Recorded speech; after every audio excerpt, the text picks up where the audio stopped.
Hey folks, good afternoon. This is John Ford, Chief Information Security Officer at Connectwise, and I'm joined here by the CEO of Huntress Labs, Kyle Hanslovan.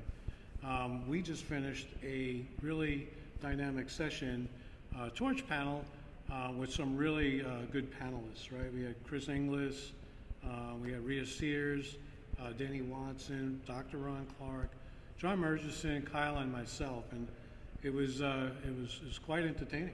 I mean, good enough I lost my voice, right? Yeah, of course he lost his voice. But no, it was a great session. And Kyle, I think what would probably be helpful for us while we sit here and sip a nice relaxing glass of wine is to kind of give the folks on Facebook a little bit of a hint about, hey, what did we talk about, right? So why don't we start from the very beginning? And, we talked about, the economies, the underground economies that are popping up as a result of, the ability to just get access to malicious code and execute and manipulate that. So, why don't we talk a little bit about that? What are you seeing with Huntress? Yeah, I mean, even the questions that we got after the session, a lot of them driven towards what is it like in this as a service economy? So for instance, it's software as a service, it's platforms as a service, and unfortunately sometimes it's malware or ransomware as a service too. Yeah. So I think some of the biggest notes that came out of that was just the awareness that we as MSPs, when we're attacked, for instance, we typically think of the end result, which is how do we get clients back up and running and productive. But I think maybe some of the most eye-opening parts of this session were the fact that MSPs, not only when they get hacked, sometimes there's actual attackers selling access to them.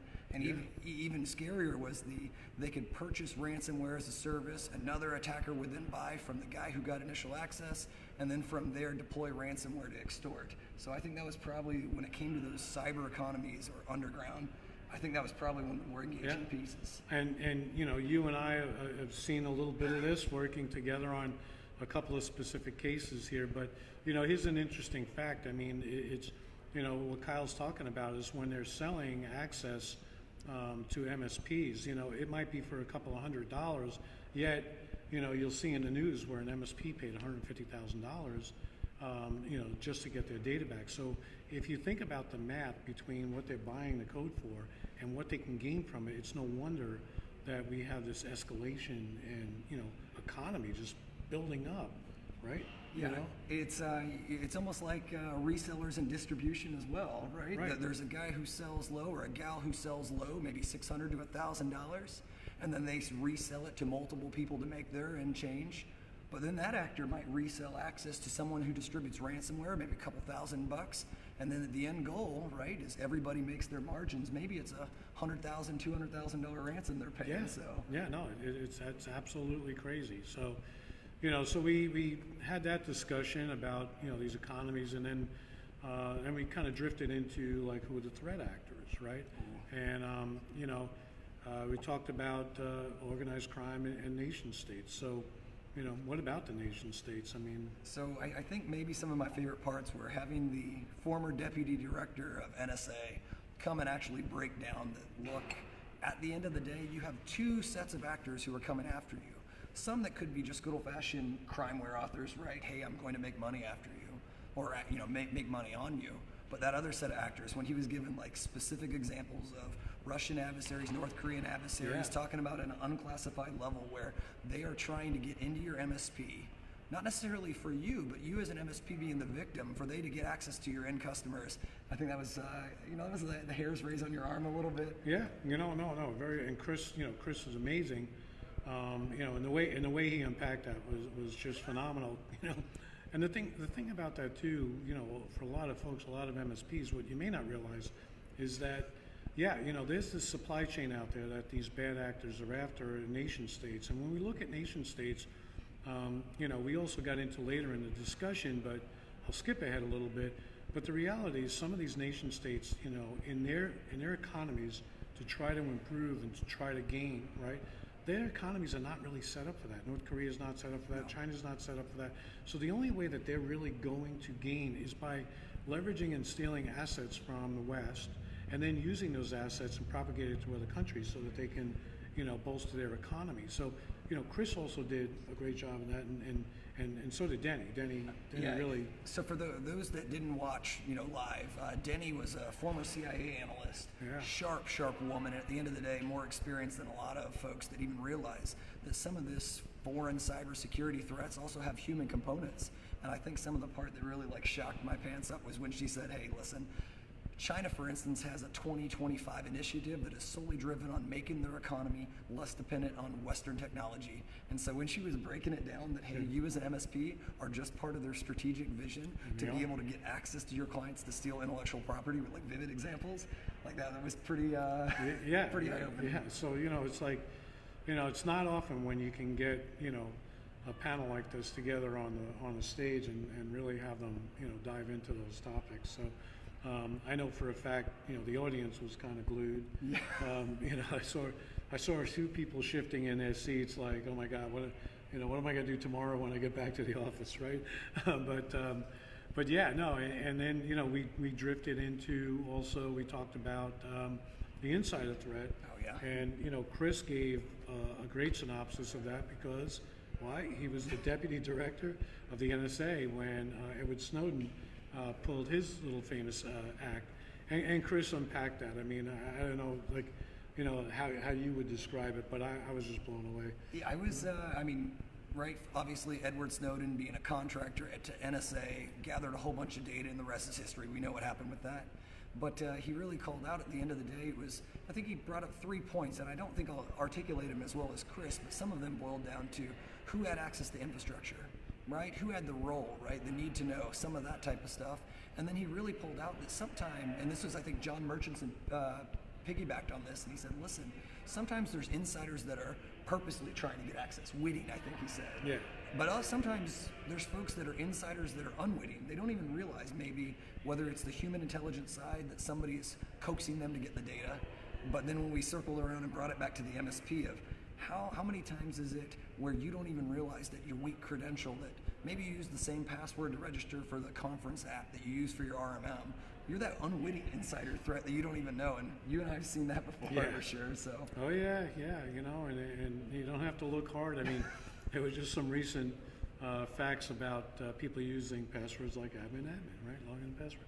So that was really interesting the way Chris talked about that, and at the end of the day, just gave a brand new set of brand new lens on the topic that we kind of talk about all the time, right? So we talked about the insider threat, and then we kind of shifted gears. I wanted to get it out there and say, hey, what impact does all these global cyber threat landscape? What does it have on our geopolitical landscape, right? And I couldn't ask that of a better audience than who was there, and I started with Denny, and I was like, hey, what kind of accountability does the government have in protecting the private sector assets when they're attacked by a foreign nation state? And then we got 2 really good answers, right? We got Denny just jumped all over that, and then she's tightly, she's very well. Connected in the government, connected to the pulse of what's going on. Yeah, and then Chris jumped on, right? And then, Chris had another interesting, take on that concept where he actually gave several scenarios, that involved the financial, industry back in 2013, 2014 with North Korea. And he talked about NotPetya and whatnot. So, by exposing that and really sharing what the government's role was very eloquently, that was kind of amazing. So I know the audience resonated really well on that. I would love to share maybe one of the specifics that caught me off guard. They actually talked about some of our government's inaction, and it wasn't necessarily negative inaction. It was because of the norm in 2012 and 2013. Yeah. Sometimes they mentioned, for instance, the targeted attacks by foreign nation states against maybe our infrastructure or our banking. And when we looked at the banking industry, they said, listen, the banks themselves were, commercial entities. This isn't something the government needs to get involved with. But then they highlighted, because we didn't get involved as a government, this only encouraged other actors to continue pushing the envelope. Right. And, that's one of those that, no way we could have seen it in advance, or maybe we could have with analysis, but in hindsight, especially considered like the geopolitical turmoil right now. I mean, they called out specifically because of some of that inaction before. We're now dealing with whether it was election meddling or anything along those lines. They specifically talked about like this isn't going anywhere. This is the norm. Yeah, and then Denny brought up like a great point where she started talking about whether it's like through sanctions that the U.S. may impose on other countries, or just through their own lack of economic means that countries and people in those countries get desperate. And when they get desperate, they're looking for a way to improve, right? And improve their own lot. And oftentimes that's targeting like entities in the West. And I think that is something that probably most of the people in the audience had never ever thought of. Yeah, there was definitely some like awkward moments of not necessarily silence, but that aha moment of ooh, I'm a part of this much bigger issue. Right. There's problems in Venezuela. Is that the reason why my MSP is getting hit on? Right. Yeah. So those eye openings, I think maybe that's I got to see a lot of sessions here at IT Nation. Lots of great speakers, but this panel, especially to be a part of the panel, is maybe one of the first times I thought to myself, this was a panel that was much bigger than just about MSP. Yeah. Right? A lot of it was enterprise risk advice and the reality of like hackers being on our front door.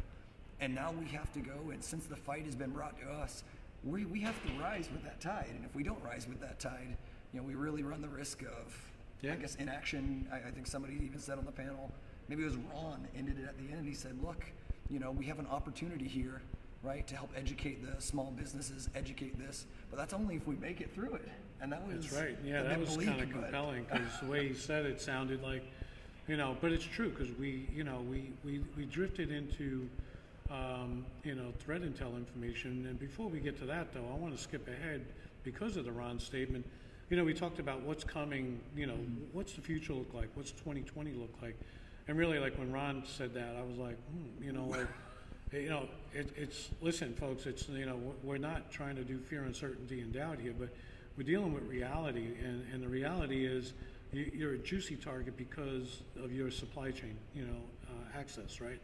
And and he's correct. Like if we don't rise up and fight back, and get to a point where cohesively as a community, some of us may not make it through. Yeah. So for those of you joining live, right? Maybe you stumbled on a little bit later. We're literally talking about the case of whether TSP, MSP vendors. I mean, we're under attack. We have more scrutiny against us, and really what was at risk. And maybe some of the the low parts, right, or the parts that are almost humbling was, all right, there really is a threat against us. Examples of MSPs getting compromised, sold on the dark web, all the way down to like nation-state adversaries using you as a pawn. But that last question that we ended it with was that, what does the future look like? And the future had opportunity, but it was also one of those of we better rise to the occasion. If not, we're going to be a pawn in somebody else's bigger game. So yeah, and that was telling, And then we also did talk about threat intelligence, right? And timely because we're highlighting here the TSP ISAL technology solution provider ISAL, and we're fortunate to have a lot of players. Huntress, are what people would think to be our competition. Look, we're looking at this ISAL as this is a revolutionary opportunity for us to come together as an industry, not as vendors and competitors or anything like that, but as an industry, and share valuable cyber threat information. Kyle and I are fortunate that we're able to share information today amongst us, but think about exposing this to the whole community. So that concept just naturally evolved. I know John Emerson just ran with it because it was going to be my next question. Yeah. And he ran with it, but that was cool.